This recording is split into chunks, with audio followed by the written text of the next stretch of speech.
माझं म्हणणं आहे हे असले भंगार खेळ खेळण्यापेक्षा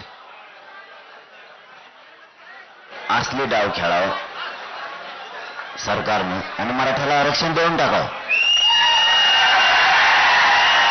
आणि मराठ्यांचं मन जिंकणं गरजेचं आहे. सकाळी पण तेच सांगितलं, आता पण तेच सांगतो. अशी योग्य संधी सरकारला आता सध्या गोरगरीब मराठ्यांचं मन जिंकायची योग्य वेळ. सरकारला सगळे विसरतील पण गोरगरीब मराठी कधी सरकारला विसरणार नाही.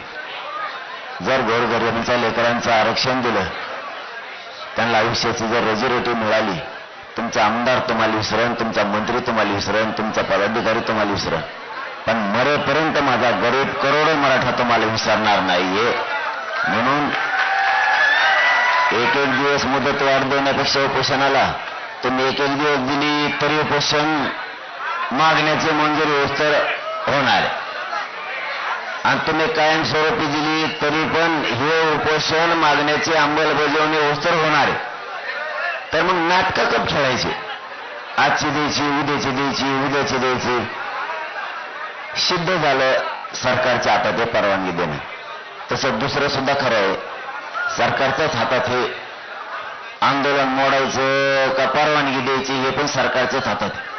का मला गोळ्या घालून मारायचं हे पण सरकारच्याच हातात. पोरं रस्त्याने अडवायचे हे पण सरकारच्याच हातात. का सोडायचं, तुम्ही जर त्यांना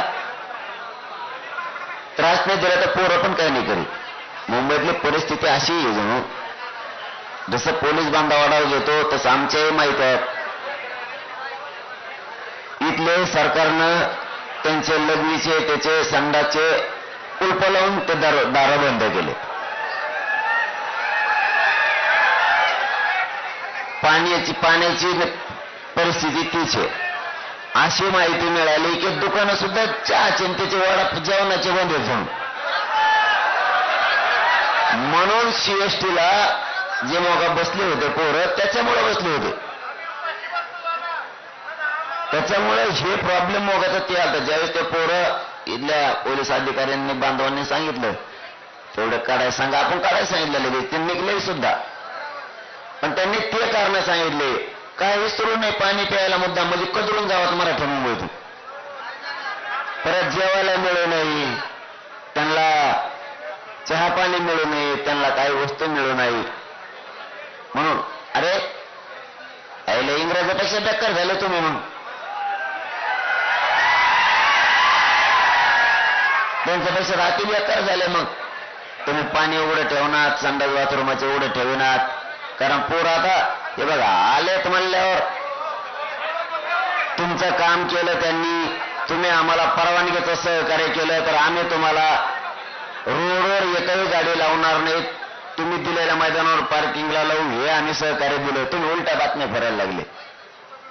अरे सरकार, आम्ही सांगितलं मुंबई सगळे जोपर्यंत सहकार्य करणार नव्हते, म्हणजे आम्ही महाराष्ट्रात होतो त्यावेळेचा विषय.